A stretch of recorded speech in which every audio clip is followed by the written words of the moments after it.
Powered by the Montana Television Network. This is the 530 News on Q2, Montana's news leader.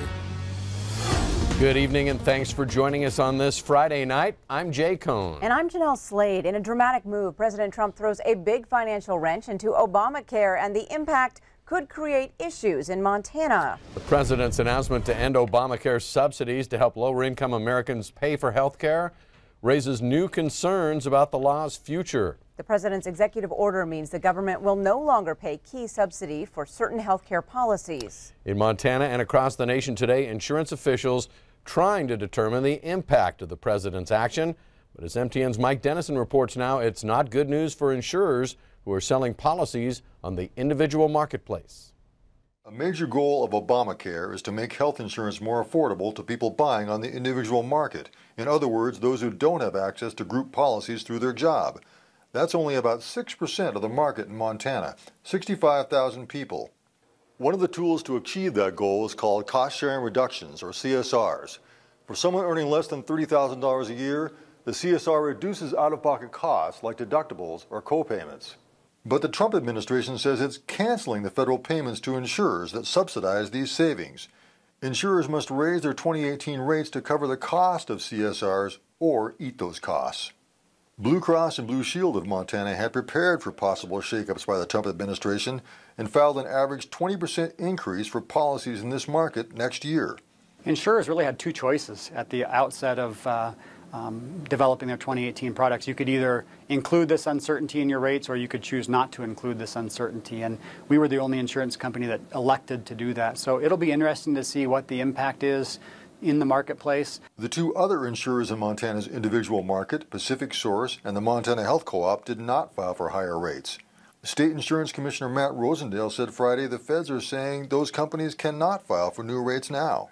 Co-op President Larry Turney says the co-op will appeal that decision. But if the decision stands, he says the co-op will have to decide whether to remain in Montana.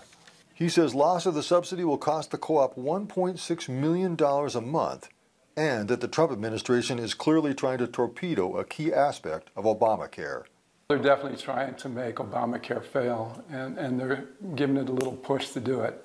I think the president was very unhappy with the House and the Senate not being able to pass anything, so he's taking it in on his own to basically do away with Obamacare in one way or another. Montana's Democratic U.S. Senator John Tester is calling on Congress to override the president. But Republican U.S. Senator Steve Daines, he said Friday he won't support what he calls bailing out big insurance companies. Reporting from Helena, Mike Dennison, MTN News. Thank you, Mike. Health insurers are encouraging people who need those policies to continue to sign up. In many cases, they say the final cost to consumers may not be that much more. By the way, enrollment for those policies starts next month. Fire officials say a blaze that tore through the old Big Timber High School last week was human-caused. The state fire marshal released those findings Thursday afternoon. A press release by the Sweetgrass County Sheriff's Office states the fire's point of origin was found, but no accelerants or evidence of accelerants were found at the scene. In the days following the fire, a portion of the building was demolished so authorities could safely enter the building and conduct an investigation. Anyone with any information on the fire is encouraged to call the Sweetgrass County Sheriff's Office, or to remain anonymous, please call the Crime Tip hotline at 932-3025.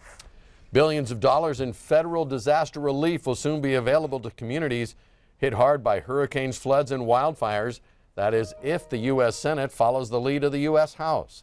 Late last night, the House approved an emergency aid package of $36.5 billion to help areas ravaged by natural disasters.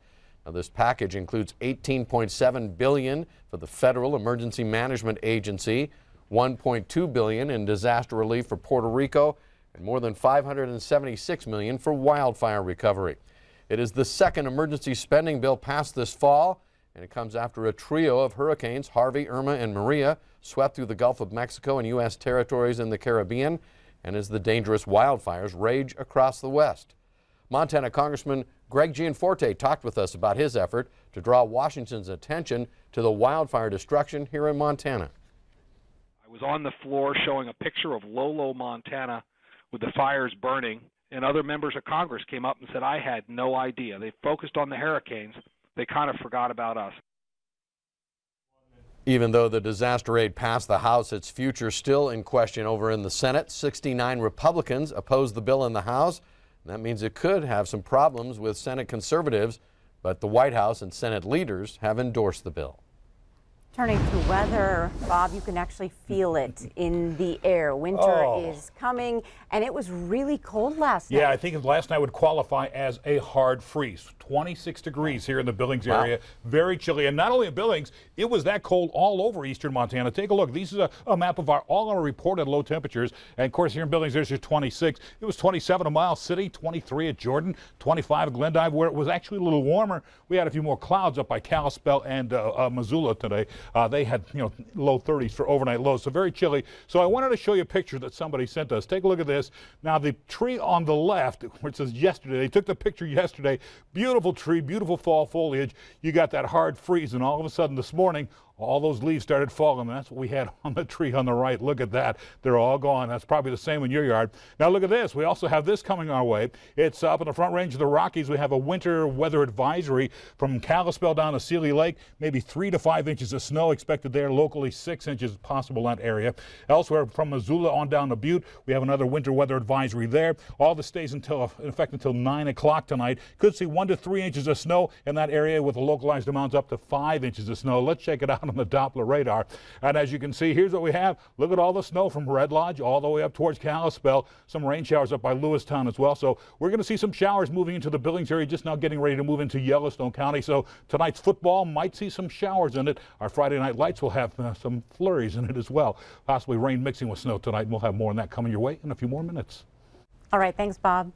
Keeping drugs away from users and the environment. Those are the two main reasons for the annual Elks Lodge Prescription Drugs Take Back.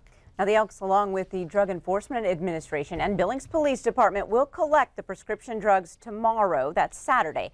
Now, each year, the Prescription Drugs Take Back brings in around 100 pounds of drugs. In fact, one year, though, the Elks collected 300 pounds. And many people like the idea of taking back prescription drugs. Most people are very conscientious. They know two things. They want to keep it out of the hands of people who will abuse it, and they know that it will impact our aqua system if they flush it down the toilet. So for us, it's really rewarding when people can bring all this safely to some spot every year and trust that it will be taken care of by the DEA or the local PD. All right, again, the prescription drug take back is tomorrow, running from 9 a.m. until noon. It all happens in the parking lot at the Elks Lodge. Still to come on tonight's 5:30 news. In Helena, keeping tabs on all the office space utilized by state government is a year-round job. And coming up, we'll show you what it takes. And in sports on this Friday night, Scott checks in with your Cats and Grizz. What are they saying about tomorrow's opponents? You're watching MTN News with Jay Cohn and Jeanelle Slade. Storm Tracker weather with Bob McGuire. And sports with Scott Green.